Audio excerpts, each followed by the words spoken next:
Hello, and welcome back to Middleside Topwise. People say videos with your face in them get more attention, so here you go. Yep, just another cracker.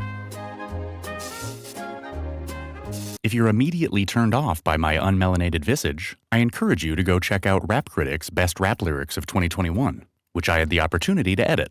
In the introductory video for this channel, we revealed the psycho-spiritual transformation our work seeks to evoke, and the dismantling of the neoliberal Christian industrial complex portrayed in the classic Simpsons episode, Hurricane Nettie. Part 1 of this series breaks down the ideological symbolism of the Simpsons family unit, and discusses the classic Season 4 episode, Last Exit to Springfield, which highlights the bipartisan alliances and intersectional politics inherent in union organizing. After that video's release, I happened upon the CinemaSins series, Everything Wrong with The Simpsons, in which one of these two dimwits does an unironic impression of the comic book guy and spends a whole 5 minutes smugly addressing every bland inconsistency within the show. It is by far my least favorite thing of 2021. Anyway, in this installment, we will return to Season 8 to discuss one of the most popular and coincidentally most politically relevant episodes in the show's catalog.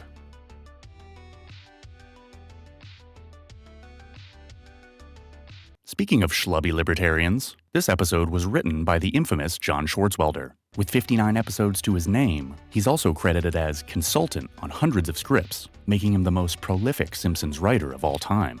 Described by Conan O'Brien as, quote, someone who would arrest an anarchist for throwing a bomb at Archduke Ferdinand's carriage, his lore includes showing up drunk to an early David Letterman interview, excessive chain smoking, and potentially being the inspiration for Parks and Rec character Ron Swanson. I could probably write a whole essay about the mythical trajectory of this man's life, but there's only like 5 pictures of him in circulation, so I've got to spread them out. What I will say for now, though, is that in many ways, John Swartzwelder is Frank Grimes and Homer Simpson put together.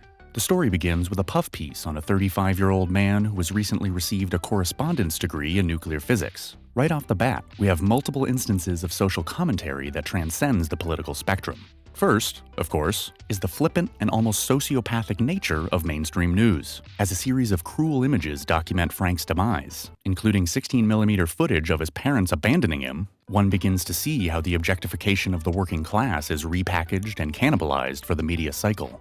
Regardless of what you watch, the purpose of this objectification is to sell advertising, with a side of manufactured consent. MSNBC and Fox News are both liberal media outlets pushing the same personal responsibility narrative in different ways. This has been the case for all broadcast media since its inception. This 2017 study suggests that optimism, fear, and joy are the most prominent emotional factors on commodity investment, and provides us with a handy chart that plots out various moods. It's no surprise that, whether pleasant or unpleasant, the factors that sway market activity all reside in the intense category.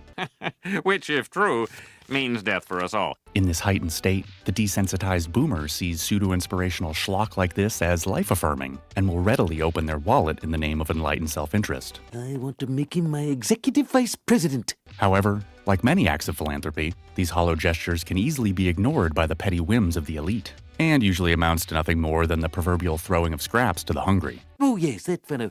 Just put him somewhere out of the way. This leads us to a comical setting in which Homer can bumble around and annoy the uninitiated Grimes with his carelessness. Alright, this is where I don't think people really understand what this show is trying to say.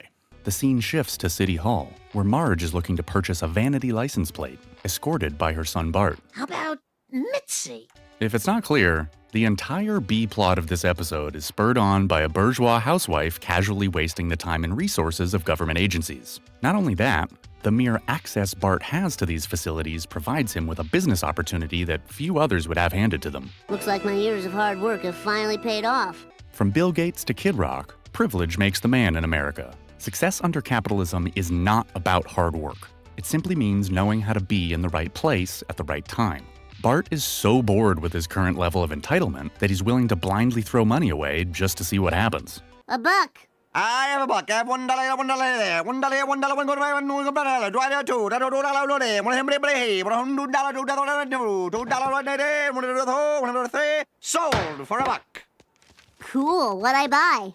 35 Industry Way. So what does the new industrialist do now that they've assumed power? They give their unqualified friends cushy jobs, of course. Hey, Millhouse, you want a job in my factory? After Homer's antics lead to a heated confrontation, we cut to our lovable patriarch drowning his sorrows at Moe's Tavern. In an off-the-cuff mention of former president and crypto-fascist Richard Nixon, Hey! This is Richard Nixon's enemies list! we see yet another example of the subtle sociological coding at work here. Moe is an Eastern European Jewish immigrant that is desperately trying to assimilate himself into American culture. He's selfish and conniving to an extent, but it's almost like he's acting that way in response to aggressive persecution. Jane Fonda! Is the second-generation socialite and actor that has used her fame to champion many progressive causes. Daniel Short! Is the Emmy Award-winning journalist whose 1962 piece, The Land Beyond the Wall, 3 Weeks in a German City, is controversially said to have, quote, painted a picture of the necessity for a communist state to seal itself off from the West in order to survive. Jack Anderson! Is the Pulitzer Prize-winning journalist famous for uncovering fugitive Nazi activity in South America, the CIA's plot to assassinate Fidel Castro, and Nixon's shady campaign finance dealings in the 1960s. Created in 1971 and greatly expanded upon in 1973, this very real list is worth checking out. Featuring 34 politicians, including all 12 black people in Congress at the time, 61 journalists, including the entire New York Times, Washington Post, and St. Louis Post-Dispatch, and organizations such as the Black Panthers, the Teamsters, and the AFL-CIO. Do you ever think that maybe these writers are putting stuff in their art so people will go look it up? In a selfish attempt to save face, Homer invites Frank to his home, which leads to a scathing material analysis of The Simpsons' considerable privilege. Good heavens! This is a palace! How in the world can you afford to live in a house like this, Simpson? I don't know. Don't ask me how the economy works. Yeah, but look at the size of this place. I live in a single room above a bowling alley and below another bowling alley. Wow. Call John Swartzwelder a right libertarian all you want, but even he sees how the hoarding and subsequent poor distribution of wealth by large corporations actually hurts the people who keep America running. Hank Azaria's fantastic rendition of Frank Grimes is what fuels this episode. Inspired by Michael Douglas's burnt-out everyman in 1993's Falling Down. I don't want lunch. I want breakfast. Yeah, well, hey, I'm really sorry. Yeah.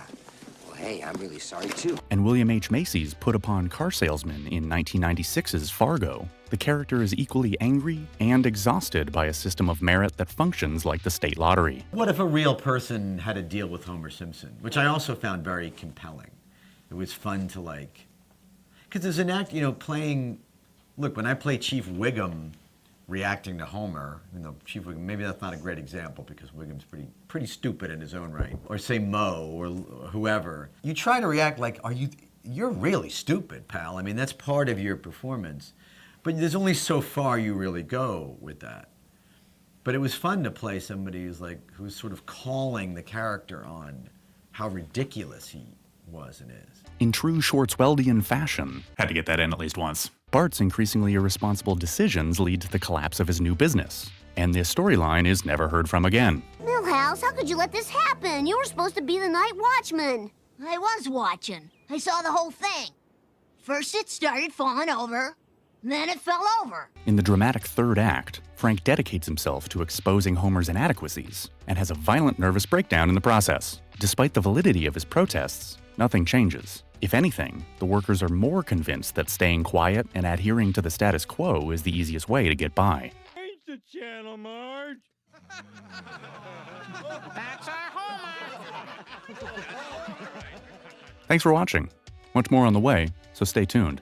Shout out to all our friends and amazing patrons. Sign up for as little as $1.11 to get exclusive previews and bonus content, plus access to our Discord server, featuring a cool, growing community, huge library, and more.